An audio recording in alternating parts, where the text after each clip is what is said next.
Sí. Hola, Alberto. Hola. ¿Qué tal? Mira, te llamo de la tienda de música de abajo de casa. Mira, tengo aquí un regalito de Navidad que se ha pedido María y dice que te encargas tú.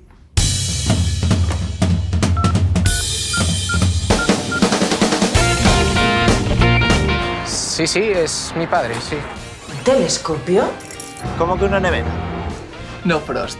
Una pasada, ¿verdad? Roja. Preciosa. Pero ¿cómo que me encargo yo? Él elige quién quiere que se lo regale y en este caso eres tú. Es un viaje muy chulo, la verdad, y además le hacía muchísima ilusión. Él quiere verlo todo. Él quiere ver las pirámides, la tumba de Tutankamón, Tan amigos no somos, ¿eh? Asuán, Luxor. Mira, ahora mismo hay una oferta y está en 85.000. ¿85.000 pesetas?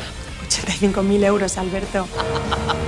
También me ha dado el teléfono de tu tía Chari, que os lo podéis partir. Pero oye, qué jeta, ¿no? Paseo en burro por el desierto. Estoy flipando. Claro, chico, pues haz tú lo mismo. Ya que vas a venir, te das una vuelta por la tienda. Tú eliges lo que más te gusta. Y luego nosotros llamamos a quien tú quieras. Claro. Esto es una promoción del pequeño comercio.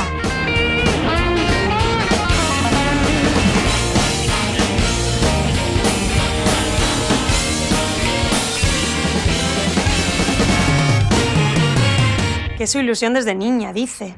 ¿Mm? Pues no se va a arrepentir, de verdad.